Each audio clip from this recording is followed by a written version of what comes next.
આ મહિનાની જ વાત કરું તો 2 એવા ઇન્સિડન્ટ્સ થયા મારી સાથે જે મને એવું ફીલ થયું કે હું તમારી સાથે શેર કરું. આ વિડીયોમાં હું નહીં દેખાવું, દેટ્સ કમ્પ્લીટલી ફાઇન, બટ સાંભળજો. થોડાક અઠવાડિયા પહેલાં હું મારા એક સ્ટુડન્ટના પપ્પાને મળ્યો. એ એક સારા એવા બિઝનેસમેન છે અને એમની સાથે મારું બોન્ડ સારું છે. અમે ઘણી બધી વસ્તુ શેર કરીએ. તો એમની સાથે વાત કરતાં કરતાં મેં ઓપન અપ કર્યું કે મારું કરંટ સિચ્યુએશન આ છે, હું આવી રીતના મારા ઇન્કમ સોર્सेस છે અને હું મંથલી એટલું કમાઉં છું ઓન એન એવરેજ. મારું ફ્લક્ચ્યુએટિંગ ઇન્કમ છે, મારું ફિક્સ્ડ ઇન્કમ નથી અત્યારે. એટલે તો એમણે કીધું સારું કહેવાય કે તમારા સ્કિલ્સ પ્રમાણે, તમારા એક્સપિરિયન્સ પ્રમાણે અને હું જે સિટીમાં રહું છું એ પ્રમાણે કે કાંઈ ખરાબ ઇન્કમ ન કહેવાય, આ સારું ઇન્કમ કહેવાય એમ.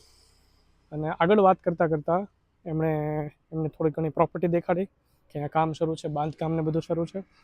અને કીધું કે તમે જે મહેનત કરો છો, મને કીધું કે તમે જે મહેનત કરો છો એ તમે એકલા કરો છો, તમારી પાસે લેવરેજ નથી, પણ મારી પાસે આટલા બધા વર્ષનો એક્સપિરિયન્સ છે અને એ એક્સપિરિયન્સના હેલ્પથી અને પૈસાના હેલ્પથી હું ઘણી બધી વસ્તુ લેવરેજ કરી શકું. એવું કહેતા હતા કે monthly 35-40 lakhs, sorry not monthly, yearly ગમે એમ 35 to 40 lakhs કઈ રીતે ભેગા કરો, એમનું મગજમાં કોન્સ્ટન્ટલી એવું ચાલતું હોય કે આ મારો ટાર્ગેટ છે, મારે એટલું અચીવ કરવું છે, this is what I want in life. અને એની પહેલાં જ તે મેં મારું કીધું હતું કે ભાઈ મારું મંથલી ગોલ એટલું છે, મારું યરલી ગોલ એટલું છે. પણ એને ઘણા ટાઈમ્સ એ સરપાસ કરે છે, ઘણા ટાઈમ્સ એ આગળ હતા મારી કરતાં, કેમ કે ઓબ્વિયસલી મારી કરતાં મોટા છે. He has already established businesses and everything.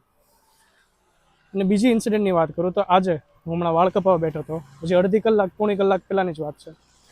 એક છોકરો બેઠો હતો, he has no business over there. એ વાળ કપાવવા માટે નહોતો આવ્યો, મસ્ત બેઠો મેચ જોતો હતો. તો થોડીક વાર પછી ઊભો થઈને કાંઈક ચાર્જર ગોતતા એ ભાઈએ કીધું મારી સાથે, મારા જે વાળ કાપતા એ ભાઈ પૂછ્યું કે નવો ફોન લીધો? કે હા નવો ફોન લીધો. કેટલાનો? કે 20,000 રૂપિયાનો. ચલો 20,000નો ફોન બહુ કોમન વસ્તુ કહેવાય આ જમાનામાં. તો દુકાનવાળાને આશ્ચર્ય થયું એટલે પૂછ્યું કે તારો પગાર કેટલો? કે 10,000 રૂપિયા પગાર આપે છે ને મારે કરવાનું કાંઈ જ નથી. એ કે આટલો બધો પૈસો ને નોકરીમાં કાંઈ કરવાનું નહીં. સો એનું જે થિંકિંગ હતું એ કમ્પ્લીટલી ઓપોઝિટ ડાયરેક્શનમાં હતું.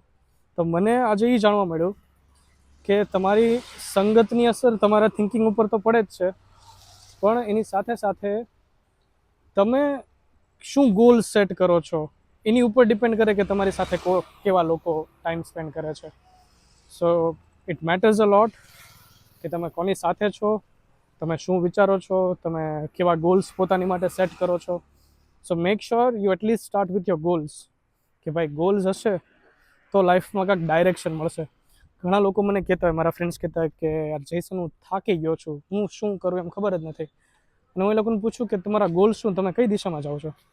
એમ કે ના ગોલ્સ ને એવું તો કાંઈ છે નહીં, મહેનત કરીએ છીએ, પૈસા આવે છે, આપણે વાપરીએ છીએ. તો દેટ્સ ધ થિંગ, તમે ડાયરેક્શન વગર દોડ્યા જ કરો તો it doesn't make any sense કે તમે કયા ડાયરેક્શનમાં દોડો છો, કેમ કે તમે કોઈ દિવસ પહોંચવાના નથી, because you don't have a set pre determined goal. So that is the first thing that I would recommend. Everyone should have a goal. દરેક વ્યક્તિ પાસે એક ગોલ હોવો જોઈએ કે મારે આ દિશામાં દોડવું છે.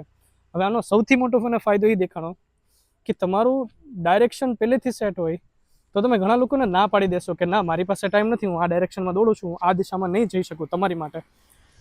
તો ઘણા લોકો એમ કહેતા હોય કે ના ન પાડી શકું બિકોઝ તમારી પાસે ડાયરેક્શન નથી. તો સૌથી પહેલાં ગોલ સેટ કરો એટલે તમારું ડાયરેક્શન નક્કી થાય.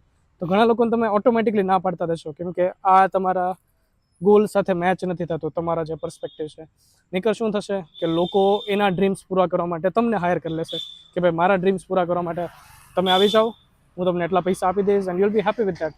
બિકોઝ તમારો કોઈ ડાયરેક્શન હતું નહીં, તમારા કોઈ ગોલ્સ હતા નહીં. સો if someone has a goal you will work for them. So make sure you start with your goals. કેવા માણસો સાથે ટાઈમ સ્પેન્ડ કરો છો ચેક કરો, અને એ લોકોની ઇન્કમ શું છે એ પણ ચેક કરો. This is exactly what I wanted to share. Thank you so much for listening. હજી મારી પાસે ઘણા સ્ટોરીઝ છે, હું વિચારું છું કે બસ આવા રો સ્ટોરીઝ શેર કરું. મને ખબર છે કે કોઈ વ્યક્તિ 4 મિનિટ 5 મિનિટનો વિડીયો નહીં જોવે, but the ones who would really connect with my soul. આપણે એમ કહે ને કે your vibe attracts your tribe. તો મારા ભાઈઓ અને બહેનો, the ones who connect with me, I'll definitely share more videos, more insights, more lessons from my life. Because now that I'm old and a little less stupid, મારી પાસે ઘણા બધા stories છે શેર કરવા માટે. So see you soon.